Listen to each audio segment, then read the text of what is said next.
Hi, this is Jeff, and this is Photoshop Selection Tools. So in our previous Photoshop screencast, we looked at how to get content into Photoshop and how to get it out of Photoshop and how to deal with some format issues.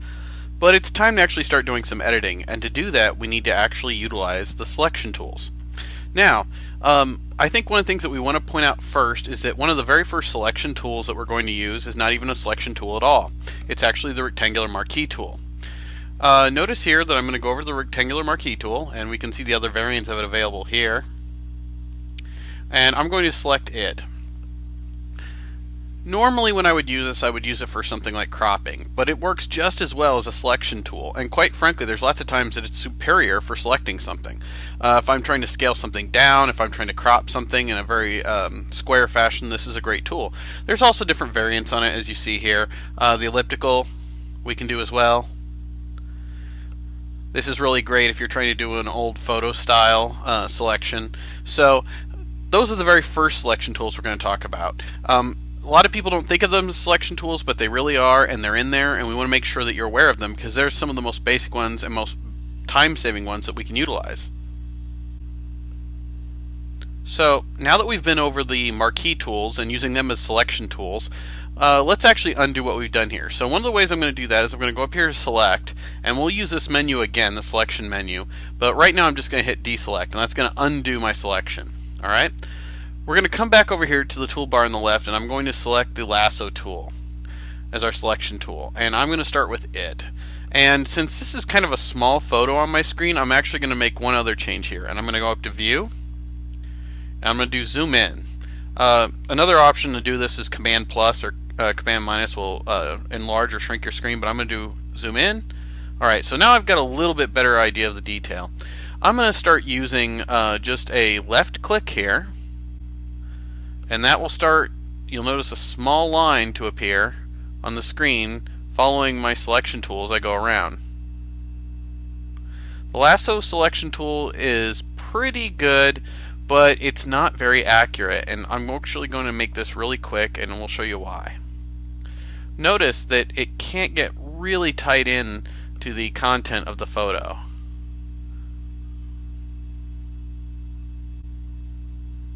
I can approximate precision, but I can't really get precision. See how I'm missing certain parts of the content that I probably would have wanted to clip out of this photo?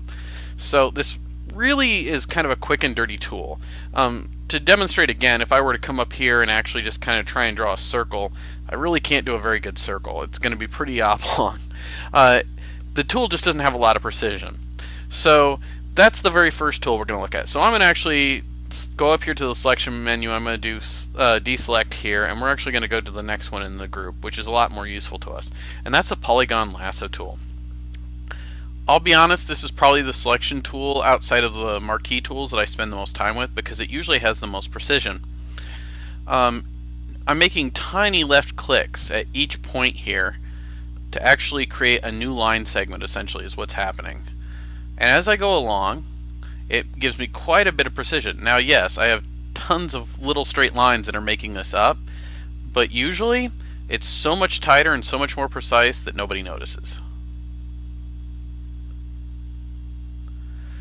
So I'm just going to follow through this process here and try and grab the whole flower this time and see how we do.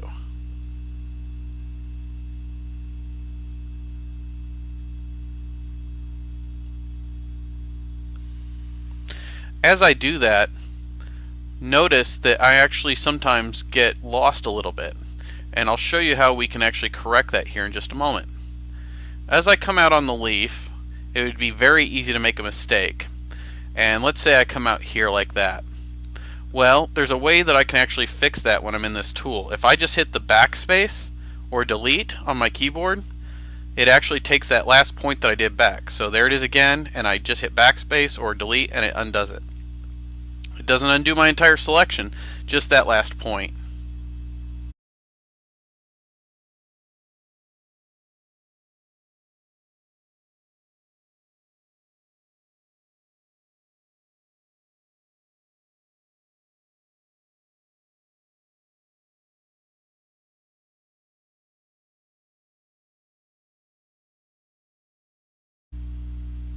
Okay, you may have noticed that last portion went by really fast. I've actually sped that portion up to save us a little bit of time.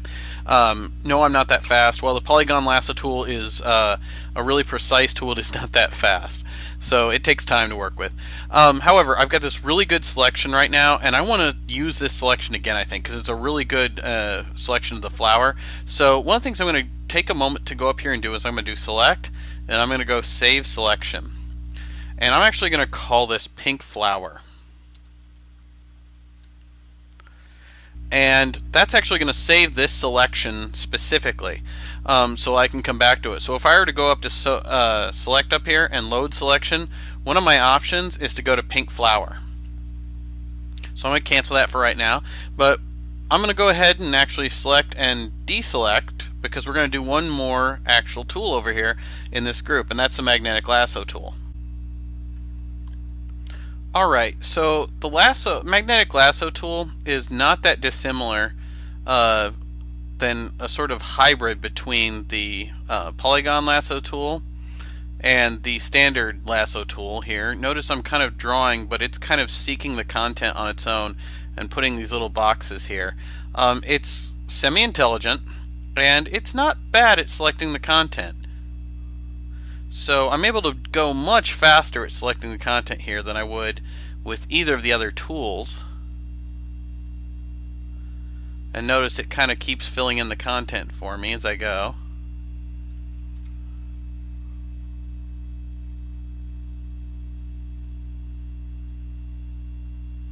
One thing that this tool could be really good at, just FYI, is things where you're going to do select lots of content repeatedly. Things like frames of a piece of film that you're going to edit. What I had to do to start this was left click. What I had to do to close it over here was left click. So you're going to have to left click again. But see, now I've got a very similar selection to what I had before, but I did it in a lot less time. However, notice that I'm still not quite perfect in some respects. So it's not, rocket science. It's pretty good, but if you're really wanting to be sure, probably the Polygon Lasso tool is going to be more accurate. So that kind of gets us through that whole set of tools, but we're not done yet. There's a couple more things that we want to discuss here, and a couple of other big time savers that we haven't even touched on. So let's hit on those just here in a moment. So I think it's time that we started looking at some time saver tools that are actually included in Photoshop for selection. So one of the things I'm going to do is I'm going to come over here and I'm going to do Quick Selection Tool. The Quick Selection Tool is kind of a paintbrush style selection tool that lets me select content. Sometimes it does really well, sometimes not. You kind of have to watch what you select. But other times it can do pretty well. Notice I did most of what I needed to here, but I've got a little bit of a defect there. It is by far the quickest and dirtiest selection tool that has any sort of semblance of accuracy. So like I said, quick and dirty, but not perfect, as we see that there are imperfections here. If I come over here on the other side though and do the Magic Wand tool, and just so I can start clean, I'm going to say deselect up here. The Magic Wand tool is a little bit different approach. It usually works off color values. So notice how it kind of keeps selecting similar color values as I click here. But if I clicked Shift here, and before I do that I'm actually going to deselect up here. I'm going to use a different spot here that's going to be mostly the same color value, and I'll show you what I mean. I'm going to click, and one of the things I'm going to do is I'm going to hit Shift, and it allows it. Notice a little plus shows up here all of a sudden on the Magic Selection tool. And I'm going to click over here onto similar color values, and all of a sudden all that content is selected. I'm going to hit Shift out here again, and it selects all of that. I can actually come out here to where we've got a problem and hit Shift again, and it selects that. It's additive. It's getting all those values that I click on. So that's pretty cool. It actually selects this really well. Let me see if I can get this little bit here. Look, it did that. But what about up here? If I hit Shift again and click, looks like we can select a lot of this content as well. In fact, there we go. So all this green content right here I could actually pull out as part of a selection in this picture, just because it's got similar color values, and using the Magic Selection Wand and the Shift key I can actually make that happen. I can actually keep adding to the selected values. Just to show you one more time, let me deselect, and let me see if I can do it very well with the flower.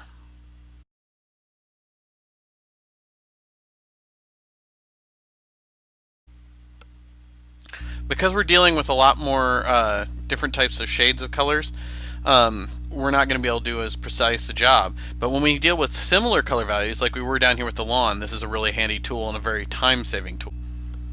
Okay, so there's one last set of time savers here that I think is important for you all to see. And so I'm going to go up here to Select, and I'm actually going to load a selection. That in itself is a big time saver, if you remember. And I'm going to select the pink flower selection I did with the Polygon Lasso tool earlier. So we've got my fairly good selection here, and let's say I want to expand this selection a little bit. I want to do a drop shadow or something like that, or do a halo effect around it. Well, that would take forever for us to figure out, except for Adobe's got our back on this one and actually built a tool that lets us do that in Photoshop. So I'm going to go here to go to Modify, and I'm actually going to go Expand. And this is actually going to let me expand my selection by so many pixels. I'm going to do something fairly big just to kind of demonstrate here. And I'm going to hit 20, and I'm going to hit OK. And notice it makes a perfect line 20 pixels outside my original selection here. I'm going to head up here, and I'm actually going to go to Edit, and I'm going to undo Expand. We can actually go the other direction too. I'm going to hit Select here, and I'm actually going to go to Modify, and I'm going to go to Contract. Let's say we want to contract it because we wanted to bring it in really tight, or we wanted to do something else.